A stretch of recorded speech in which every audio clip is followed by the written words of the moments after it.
नमस्कार, उत्तराखंड के बुलेटिन में आप सभी का स्वागत है। मैं हूं आपके साथ यशी शुक्ला। रुक करेंगे खबरों का, लेकिन उससे पहले एक नजर सुर्खियों पर। मुख्यमंत्री तीरथ सिंह रावत का बड़ा ऐलान है। कहा, आपदा प्रबंधन को न्याय पंचायत स्तर तक गठित होंगी टीमें। आपदा की दृष्टि से भी तैयारियों में जुटी सरकार। ज्ञानचैन मंडल की घोषणा को समाप्त करने की संभावना के बीच पूर्व मुख्यमंत्री का बयान। कहा, संबंधित लोगों से बातचीत करके ज्ञानचैन मंडल की घोषणा। कुंभ में निगेटिव रिपोर्ट अनिवार्य। झंडा मेला में आने से पहले करा ले जांच। जिलाधिकारी ने मेले को लेकर जारी किया आवश्यक दिशा निर्देश। आस्था और आकर्षण का केंद्र बनेगा 141 फुट ऊंचा डमरू। त्रिशूल 80 लाख में हुआ तैयार। पंचायत दशानम जूना अखाड़ा डमरू त्रिशूल करेगा स्थापित। आज से मेला क्षेत्र में बिना मास्क घूमने वालों की खैर नहीं। पुलिस काटेगी चालान। कोरोना संक्रमण बढ़ने के बाद सतर्क हुई कुंभ पुलिस। आईपीएल की तर्ज पर शारजाह में होगा डीपीएल। क्रिकेट लीग में 6 टीमें करेंगी प्रतिभाग। अलग अलग राज्यों के 90 दिव्यांग खिलाड़ी लेंगे हिस्सा। आप देख रहे हैं के न्यूज, खबरों का सारथी। उत्तर प्रदेश के खाकी के कारनामे पूरे देश में मशहूर हैं। कारनामे भी ऐसे जिसे सुनकर आपका कलेजा मुंह को आ जाए। ऐसा नहीं कि हर वर्दी पर दाग है, पर यह भी किसी अटल सत्य से कम नहीं कि वर्दी पर पहनने वाले जिम्मेदार पे दाग हो। अगर ऐसा नहीं होता तो यूपी के 4 जिलों में आई 4 तस्वीरें सिस्टम को मुंह नहीं चढ़ा रही होती। वर्दी में छिपे कंस कहां कहां हैं, ये हम आपको दिखाएंगे और पूछेंगे कि राम राज्य की परिकल्पना वाले राज में वर्दी में कंस क्यों है। देखिए रिपोर्ट। एकदम बर्बाद हो चुका, हम कहां पे जाएं?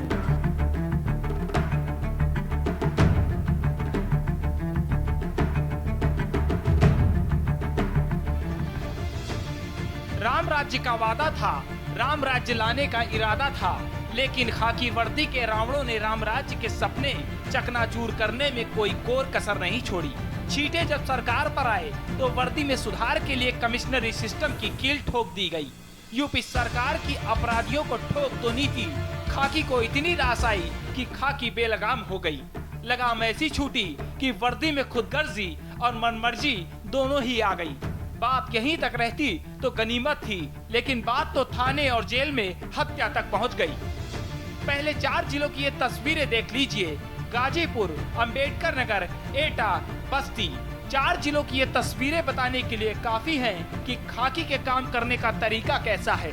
तमन्ना परमवीर चक्र पाने की है, लेकिन काम किसी कंस से कम नहीं है। गाजीपुर के सादात थाना क्षेत्र के डढ़वल गांव के आरोपी ने जिला जेल में फांसी लगाकर जान दे दी।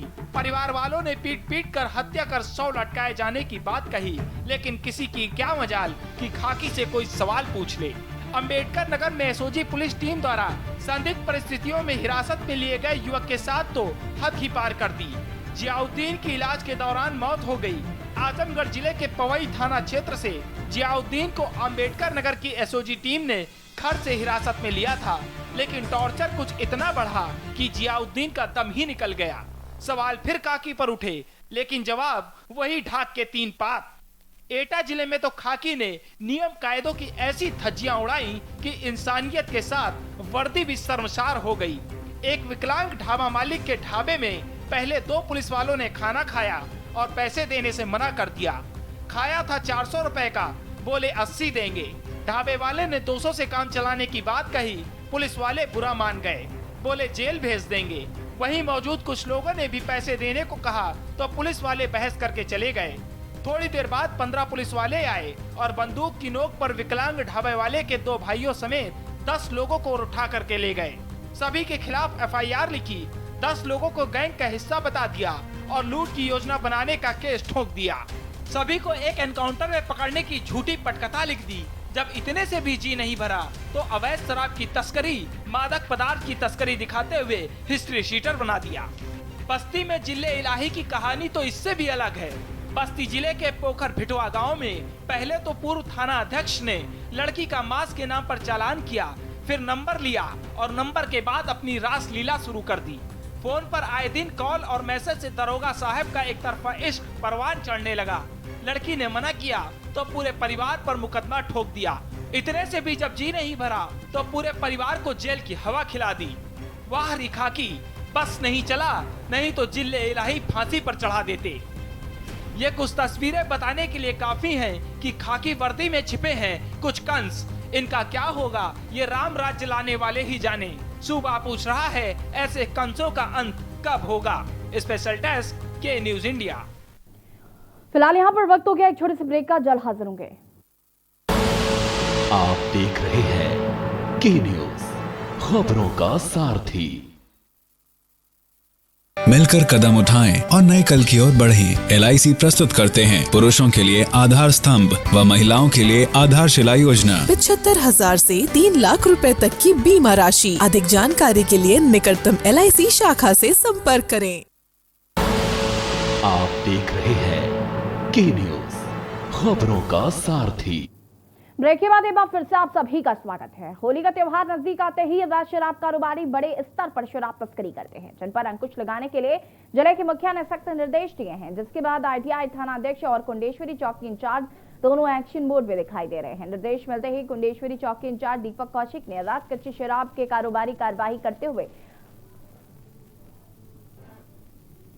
10,000 लीटर लहन नष्ट किया है और बड़ी मात्रा में कच्ची शराब को बरामद किया है। दूसरी ओर जिन लोगों पर अवैध शराब की तस्करी के मुकदमे चल रहे हैं, उन शराब माफिया पर पुलिस नजर बनाए हुए है और ITI थानाध्यक्ष विद्या दत्त जोशी के नेतृत्व में टीमें गठित कर जगह जगह चेकिंग अभियान चलाए जा रहे हैं।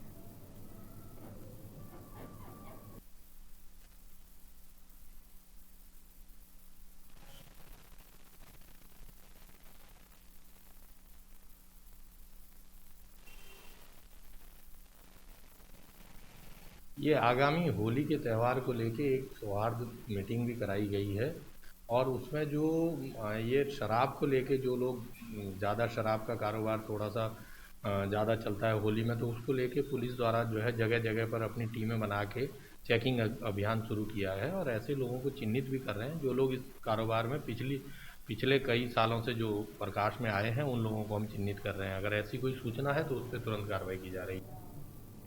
सीएम तीरथ सिंह रावत ने वीडियो कॉन्फ्रेंसिंग के जरिए ऊर्जा विभाग की समीक्षा करते हुए अधिकारियों को निर्देश दिए कि निर्माणाधीन विद्युत परियोजनाओं के कार्यों में तेजी लाई जाए। सीएम ने ऊर्जा विभाग के सभी निगमों को आपसी समन्वय के साथ कार्य करने और राज्य के विद्युत उत्पादन एवं वितरण व्यवस्था को सुदृढ़ करने के निर्देश दिए। सीएम ने कहा कि बिजली चोरी से संबंधित गतिविधियों पर भी निरंतर निगरानी रखी जाए, इसमें संलिप्त पाए जाने वालों पर सख्त कार्रवाई की जाए, विद्युत चोरी रोकने के लिए स्मार्ट मीटरों की व्यवस्था की जाए। साथ ही सीएम ने कहा कि उत्तराखंड में हाइड्रो और सोलर प्रोजेक्ट की अपार संभावनाएं हैं, इसे और आगे बढ़ाने की जरूरत है।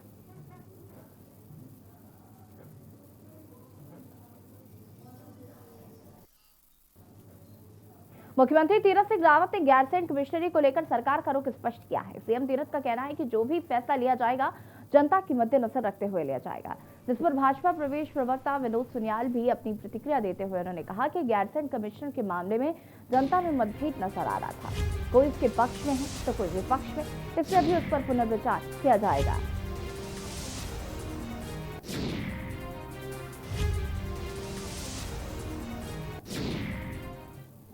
वो जो गैरसैंण कमिश्नरी का मामला था उसमें जनता में कुछ मतभेद नजर आ रहा था, कोई पक्ष उसको बनने के पक्ष में था, कोई चाह रहा था वो न बने, इसलिए उस पर पुनर्विचार किया गया और उस पर पुनः ये देखा जा रहा है कि इसे बनाया जाए, इसलिए उसको फिलहाल उसको पुनर्विचार के रख दिया गया, फिलहाल उस पर स्टे कर दिया गया है माननीय मुख्यमंत्री जी द्वारा।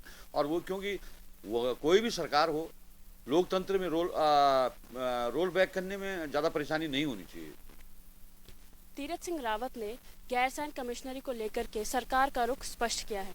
उनका कहना है कि अब वो जो भी करेंगे जनता को मद्देनजर रखते हुए ही करेंगे, जैसा जनता चाहेगी वो वैसा ही करेंगे। तो अब देखना ये होगा कि गैरसैंण कमिश्नरी को लेकर के तीरथ सिंह रावत का क्या फैसला होता है। वीडियो जर्नलिस्ट खुशवंत चौधरी के साथ मैं शिवांगी आर्या, के न्यूज़, देहरादून।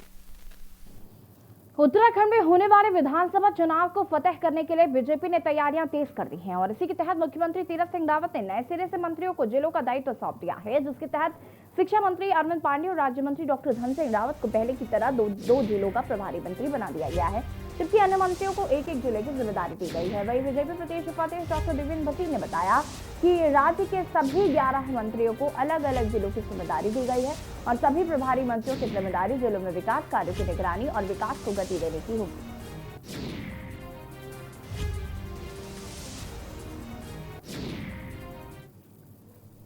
माननीय मुख्यमंत्री श्री तीरथ सिंह रावत जी ने जिला स्तर पर और जमीनी स्तर पर विकास को तेज गति देने के लिए प्रदेश सरकार के सभी 11 मंत्रियों को अलग अलग जिलों का प्रभारी मनोनीत किया है और उनसे अपेक्षा की गई है कि वे जिला नियोजन अनुश्रवण समिति और विकास कार्यों का पर्यवेक्षण करेंगे। और अभी हमारे प्रदेश के माननीय प्रभारी श्री दुष्यंत जी भी देहरादून आए थे और उन्होंने ये मंत्रियों से बातचीत की है। तो सरकार जो है वो जमीनी स्तर तक विकास को तेजी से ले जाने के प्रति पूरी तरह गंभीर है। उत्तराखंड सरकार ने भी कोरोना वायरस के बढ़ते प्रकोप के बीच नई गाइडलाइंस जारी की है। राज्य सरकार की तरफ से जारी गाइडलाइंस के मुताबिक होली में होलिका दहन जहां होली जलनी है वहां की क्षमता के हिसाब से सिर्फ 50% लोगों को ही मौजूद रहने की अनुमति दी गई है। 60 साल से ज्यादा और 10 वर्ष से कम आयु के लोगों व गंभीर बीमारी से पीड़ित लोगों को भी समारोह में नहीं जाने के निर्देश दिए गए हैं। वहीं कंटेनमेंट जोन में होली पूर्णतः प्रतिबंधित रहेगी। लोगों को अपने घरों में त्योहार मनाने की अनुमति दी गई है। साथ ही लोगों को रंगों से परहेज करने की सलाह दी गई है।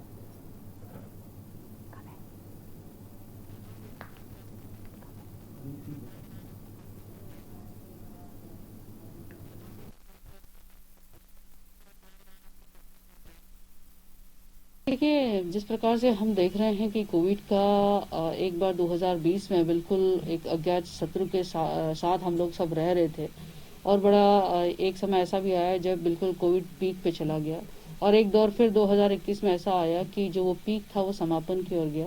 लेकिन हम पुनः फिर देख रहे हैं कि कोरोना का प्रभाव फिर से बढ़ रहा है। तो ये आवश्यक हो गया था सरकार के लिए कि इस होली या ऐसे हमारे जो भी आगे के कार्यक्रम हों उसमें जो है किस प्रकार से कोविड को मद्देनजर रखते हुए एसओपी जारी की जाए। तो सरकार ने होली के दौरान में एसओपी जारी की है। लक्षण के शिवगढ़ होली मिलन कार्यक्रम में पहुंचे गन्ना और एवं चीनी उद्योग मंत्री स्वामी यतीश्वरानंद का कहना है कि केवल गन्ना समनबद्ध ही नहीं बल्कि दूसरे विभागों से संबंधित शिकायतों पर भी जल्द एक्शन लेंगे। उन्होंने कहा कि सभी विभागों के अधिकारी कर्मचारियों को स्पष्ट संदेश दिया गया है कि वो जनता के कामों में किसी भी प्रकार की लापरवाही ना बरते वरना सरकार की तरफ से कार्रवाई की जाएगी। साथ ही उन्होंने दावा किया कि किसानों की तमाम समस्याओं के खात्मे के लिए खास रोड मैप बनाया गया। जनता पार्टी पर भारतीय जनता पार्टी आप प्यार करते हैं भारतीय जनता पार्टी के प्रत्याशियों से, उससे भी ज्यादा प्यार मैं आपसे करूंगा। मेरे सामने बैठे हुए सभी सम्मानित बंधुओं, नौजवान साथियों, प्यारे बच्चों, मैं समझता हूं कि जो किसानों से संबंधित जो हमारी समस्याएं हैं, मेरा कोई भी किसान भाई या कोई भी किसान प्रतिनिधि मंडल मेरे से मिला नहीं था, क्योंकि मैं किसान का बेटा हूं। गन्ना कैसे पैदा होता है, गेहूं कैसे पैदा होता है, चावल कैसे पैदा होता है और तमाम फसलें कैसे पैदा होती है और किस मौसम में तैयार की जाती है, मैं उनसे भली भांति परिचित हूं। उत्तराखंड की खबरों का रुख करेंगे, लेकिन उससे पहले उत्तर प्रदेश के कानपुर से इस वक्त की बड़ी खबर हम आपको बता देते हैं। पुलिस और फायर ब्रिगेड मौके पर मौजूद। आपको बता दें कि अभी भी 40 से 50 मरीजों के फंसे होने की आशंका जताई जा रही है। मरीजों को बाहर निकालने का हो रहा है काम। बाहर निकाले गए मरीजों का भी उपचार किया जा रहा है। आपको बड़ी खबर हम बता रहे हैं कानपुर से, जहां पर कार्डियोलॉजी के ग्राउंड फ्लोर के आईसीयू में लगी है आग। बड़ी खबर आपको बता रहे हैं, आग से चौतरफा मचा है हड़कंप। फिलहाल पुलिस और फायर ब्रिगेड की टीम मौके पर मौजूद है। परिसर में मौजूद लगभग 200 से 250 मरीज। आपको बता दें, इस वक्त की बड़ी खबर हम कानपुर से आपको बता रहे हैं।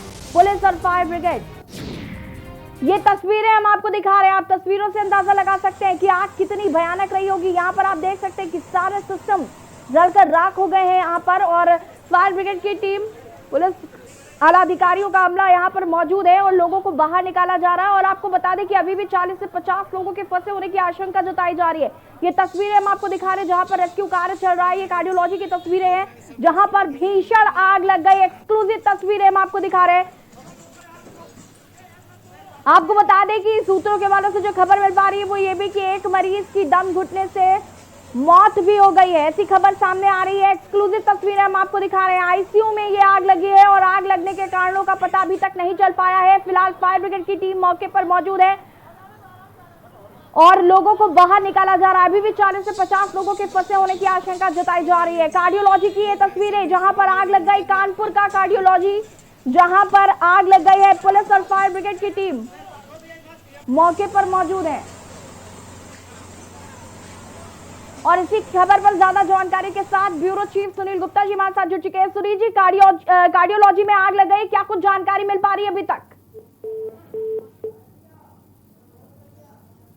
लगता है संपर्क टूट गया है, फिर से संपर्क करने की कोशिश करते हैं। कानपुर से बड़ी खबर आपको बता रहे, जहां पर कार्डियोलॉजी में आग लग गई है।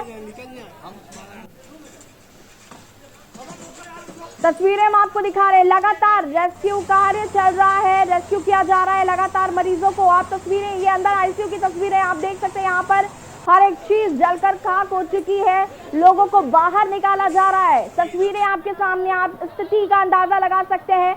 फिलहाल अभी तक आग लगने के कारणों का पता नहीं चल पाया है। फिलहाल पुलिस के तमाम आला अधिकारी मौके पर मौजूद हैं, फायर ब्रिगेड की टीम मौके पर मौजूद है। इस वक्त की बड़ी खबर हम आपको कानपुर से बता रहे हैं, एक्सक्लूसिव तस्वीरें आपको दिखा रहे हैं हम कार्डियोलॉजी की, जहां पर आग लग गई है। लगातार रेस्क्यू कार्य किया जा रहा है। 40 से 50 लोगों के फंसे होने की आशंका जताई जा रही है और लोगों को लगातार बाहर निकाला जा रहा है। और इसी खबर पर ज्यादा जानकारी के साथ कानपुर ब्यूरो चीफ सुनील गुप्ता जी हमारे साथ जुड़ चुके हैं। सुनील जी, क्या कुछ अपडेट मिल पा रहे हैं? देखिए, ये आग लगी थी, क्योंकि अभी तक जो सामने पूरा कारण सामने आया हो, शॉर्ट सर्किट से आग लगी थी। और आग लगने के बाद क्योंकि वहाँ पे जो भी उपकरण थे वो कहीं ना कहीं जो वहाँ पे कर्मचारी थे वो उसके लिए प्रशिक्षित नहीं थे, और यही कारण था कि वो उन उपकरणों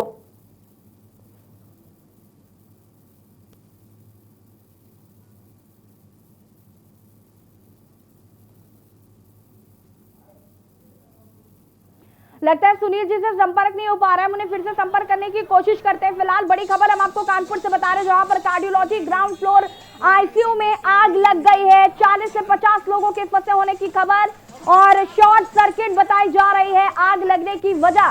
फिलहाल आप तस्वीरें देख सकते हैं, क्योंकि यहाँ पर हर एक सामान इलेक्ट्रिक है, तो कहीं ना कहीं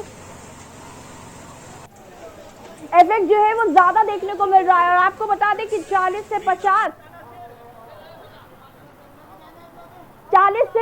लोगों के फंसे होने की खबर, लगातार रेस्क्यू कार्य किया जा रहा है। और आपको बता दें कि एक व्यक्ति की दम घुटने से मौत की खबर भी सामने आ रही है। आपको बता दें कि जिस तरीके से अंदर धुआं, और आपको बता दें कि अब कानपुर में कमिश्नरेट भी लागू हो गई है और कमिश्नर असीम अरुण भी मौके पर पहुंचे हुए हैं। और हम इसी खबर पर ज्यादा जानकारी के साथ कानपुर ब्यूरो चीफ सुनील गुप्ता जी एक बार फिर हमारे साथ जुड़ चुके हैं। सुनील जी, क्या कुछ जानकारी है इस मामले को लेकर?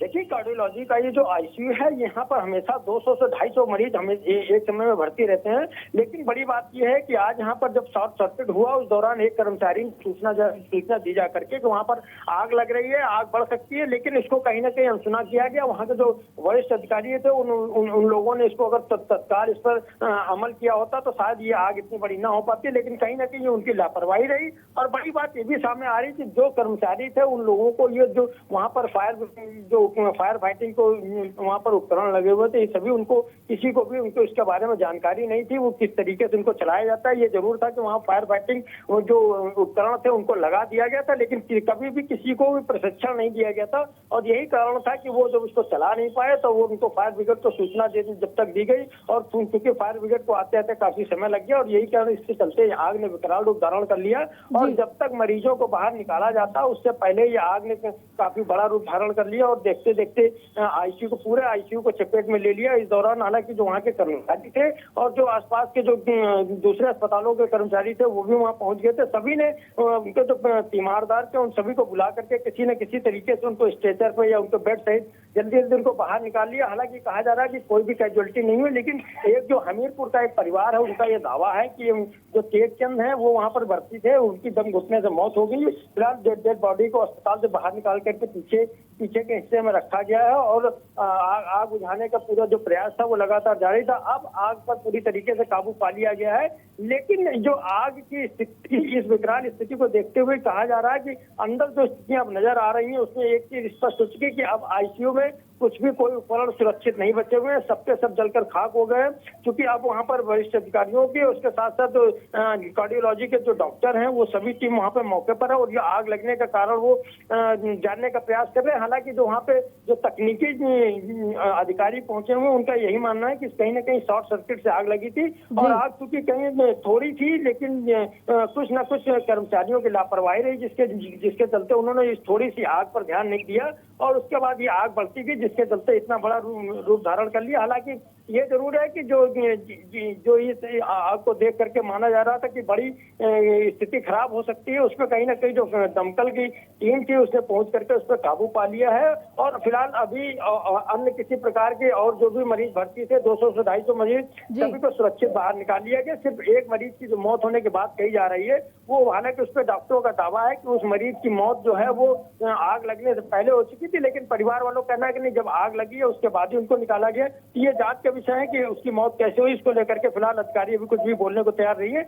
लेकिन अभी जो आग बुझाए जाने का क्रम था वो पूरा फायर ब्रिगेड ने उस आग को काबू पा लिया है और जो भी मरीज थे उनको बाहर निकाल करके उनका वहीं पर इलाज किया जा रहा है। अब उनको दूसरे अस्पताल में शिफ्ट करने की तैयारी की जा रही है और जो पूरी आग लगने का कारण है उसकी जांच के लिए फिलहाल जो डायरेक्टर हैं विनय कृष्णा, उन्होंने एक जांच कमेटी बना दी है कि जांच कमेटी जो भी रिपोर्ट देगी उस आधार पर जो जिसकी भी लापरवाही होगी या जिस तरीके से आग लगने के कारण स्पष्ट होगा उस आधार पर आगे की कार्रवाई की जाएगी। जी बिल्कुल सुनील जी, लेकिन जैसे कि आपने अभी बताया कि लापरवाही जो यहाँ पर देखी गई, आखिर इतना गैर जिम्मेदाराना रुख कैसे अपना सकते हैं वहां के लोग, अस्पताल प्रबंधन के लोग की आग लगने की खबर है तो क्या वो वाकई इंतजार कर रहे थे कि आग का विकराल रूप हो और उसके बाद हम कोई एक्शन लेंगे? मतलब इस तरीके की लापरवाही अस्पताल प्रबंधन कैसे कर सकता है? जो अस्पताल है, कहें तो सरकारी अस्पताल जो एक आम आदमी के जहन में बन चुका है कि सरकारी अस्पताल कहीं ना कहीं एक जानलेवा साबित हो रहे हैं। लेकिन इस पिछले कुछ सालों में जो स्थितियां अस्पतालों की सुधरी हैं, लेकिन उसके बाद भी जो कर्मचारी हैं उनका या फिर जो सरकारी डॉक्टर हैं उनके रवैये में सुधार नहीं आ रहा है। भले ही लाख वहां पर बैठ करके शासन में बैठे अधिकारी बार बार निरीक्षण करें, मंत्री आकर के उसके तमाम सारी जो खामियां हैं उस पर भी आकर के चर्चा करें। कुछ दिन पहले ही जो चिकित्सा शिक्षा मंत्री हैं सुरेश खन्ना वो आए थे, उन्होंने इस दिशा में विशेष दिशा निर्देश दिए थे कि आग लगने की, अगर आग लगती है तो उससे निपटने के क्या उपाय है, उसको लेकर के तमाम दावे किए गए थे कि बहुत सारी तमाम सारी हमारा जो हाईटेक तकनीकी सी लैब है कार्डियोलॉजी, यहाँ पर किसी प्रकार की अगर कोई भी आग लगेगी तो उससे पहले तुरंत अलार्म बन जाएगा। अलार्म बजने से जो वहाँ पर मरीज होंगे या आग लगने की जो स्थितियां होंगी उन पर काबू पा लिया जाएगा। लेकिन कहीं ना कहीं वो जो तमाम सारे दावे किए जा रहे थे, तो फायर फाइटिंग उपकरण लगाए जाने की बात कही जा रही थी जिसको लेकर के करोड़ों रुपया इस कार्डियोलॉजी में खर्च किया गया था। हालांकि जो जिस तरीके से जो मेडिकल कॉलेज से संबद्ध तमाम अस्पताल है वो कार्डियोलॉजी चूंकि अब ये वहाँ की एक अलग विंग है, उसी कार्डियोलॉजी के अपने काम करने के तरीके हैं। वहाँ पर एक बाकायदे ऑटोनोमस बॉडी के रूप में काम करता है कार्डियोलॉजी, और जिसके कारण इसका जो यहाँ का रख रखाव है वो भी पूरी तरीके से अलग है। लेकिन उसके बाद भी तमाम सारे जो दावे थे अधिकारियों के कि उसको यहाँ पर सुरक्षा को लेकर के तमाम सारे इंतजाम किए गए हैं, उसके बाद भी इस तरीके की घटना हो जाना, इस आग इस तरीके की विकराल रूप धारण कर लेना, कहीं ना कहीं ये जरूर कहा जा रहा है वो चाहे कर्मचारी हो या फिर अधिकारी लाख दावे करें, लेकिन कहीं ना कहीं एक जो इनकी लापरवाही थी, लापरवाही के कारण ये आग इतनी बड़ी बढ़ती चली गई और देखते ही देखते जो आईसीयू था वो राख के रूप में तब्दील हो गया।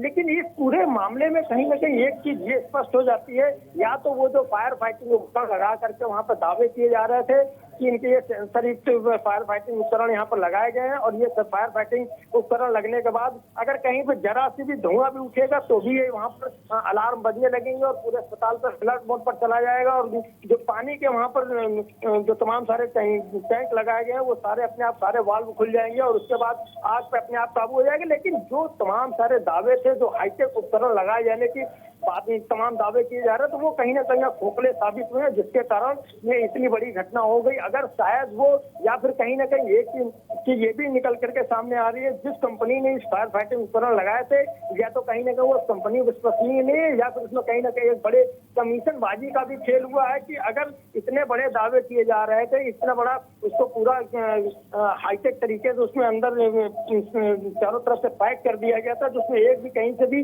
एक हवा आने या जाने की भी स्थिति नहीं थी। पूरा एकदम वेल इक्विप्ड पूरा आईसीयू बना हुआ था। कहीं से एक भी इसमें कोई जरा से भी हवा, एक बालू का कण भी नहीं आ सकता। तो उस स्थिति में अगर कहीं पे इस तरीके का आईसीयू बनाया जा रहा तो जाहिर सी बात है उससे निकलने के कुछ रास्ते भी एक से अधिक रास्ते होने चाहिए। लेकिन वहाँ पर जो रास्ता बताया जा रहा है वो यही कहा जा रहा है कि सिर्फ एक रास्ता था निकलने का, और यही कारण है कि कहीं ना कहीं लोगों को तमाम सारी परेशानियां झेलनी पड़ी। उसके बाद परेशान होकर के लोगों को अब जो तीमारदार थे उनको खुद भी जूझना पड़ा अपने परिवार वालों को बाहर निकालने के लिए। लेकिन एक और इसको लेकर के अभी लगातार जो जांच की बात कही जा रही है उस पर अब देखते हैं कि जांच में क्या निकल करके आता है। लेकिन तमाम सारी जो खामियां थी, ये कहा जा रहा था कि बहुत हाईटेक तरीके से इस कार्डियोलॉजी को बनाया गया है। यहाँ पर तमाम सारे स्पेशल मशीनरियों को लगाया गया और बाहर से पूरी किसी कंपनी को ठेका दिया गया था उसको सारी व्यवस्था सुदृढ़ करने के लिए। लेकिन इन सारे दावों की इस आग ने जरूर पोल खोल दी है कि जहाँ कहा जा रहा था कि जरा सा धुआं निकलेगा तो यहाँ पर पूरा सेंसर वहाँ पर सेंसर सभी को अलर्ट मोड पर ले आएगा। लेकिन ये जो तमाम सारे दावे थे उन सब की पोल खुल गई है। कहीं ना कहीं एक भ्रष्टाचार हुआ है जिसके चलते ही इतना बड़ा ये हादसा हो गया। और बड़ी चीज ये है कि जो सारे सेंसर युक्त वहाँ पर फायर फाइटिंग उपकरण लगाए गए थे उनके बारे में किसी भी कर्मचारी को जानकारी नहीं थी। जो वहाँ पर मैनुअली जो तमाम सारे जो उपकरण फायर फाइटिंग उपकरण लगाए गए थे ये था कि उनको भी चलाने के लिए तो कम से कम एक बार ट्रेनिंग दी जानी चाहिए थी। लेकिन ज्यादातर कर्मचारियों को यही कहना है कि जिस कंपनी को ये वहाँ पर लगाने के लिए दिए गए थे उस कंपनी ने वहाँ पर लगाने के बाद इसी कर ली और किसी को भी वहाँ पर इसकी ट्रेनिंग भी नहीं दी कि अगर आग लग जाती है तो उसको निपटने के लिए इनको कैसे निकाला जाए, कैसे लगाया जाए। क्योंकि कुछ जो कर्मचारी थे उन्होंने ये प्रयास भी किया था लेकिन वो कहीं ना कहीं उसमें जो टैंक था उसको चला नहीं पाए या फिर उसमें वहाँ तक पहुँचने की उन्होंने जहमत नहीं उठाई। ये जरूर कहा जा रहा है कि कर्मचारियों ने बिल्कुल कहीं ना कहीं ये जांच का विषय भी है और देखना होगा कि क्या कुछ जांच में निकल कर सामने आता है। फिलहाल आपका बहुत बहुत शुक्रिया तमाम जानकारी देने के लिए। आपको बता दें कि 40 से 50 मरीज फंसे हुए थे जिनको बाहर निकाल लिया गया है, जैसा कि अभी हमारे ब्यूरो चीफ सुनील जी ने बताया, और लगातार रेस्क्यू कार्य किया गया। उसके बाद वहां से सुरक्षित सभी को निकाल दिया गया। लेकिन एक बड़ी लापरवाही यहां पर देखी गई कि आग पहले से ही लग रही थी और उसके बावजूद भी यहाँ पर जब आग लगी वहाँ के कर्मचारियों ने बताया भी जाकर, उसके बाद भी आग को किसी ने सीरियसली नहीं लिया और उसके बाद आग इतनी भयानक हो गई कि वहाँ पर शॉर्ट सर्किट के बाद लगातार सब कुछ जलकर वहाँ पर खाक होने लगा। उसके बाद कहीं ना कहीं आग को सीरियस लेने के बाद फायर ब्रिगेड को बुलाया गया, तमाम आला अधिकारी मौके पर पहुंचे और सबको रेस्क्यू कर लिया गया। फिलहाल बुलेटिन में इतना ही। देखते रहिए के न्यूज़ इंडिया। नमस्कार।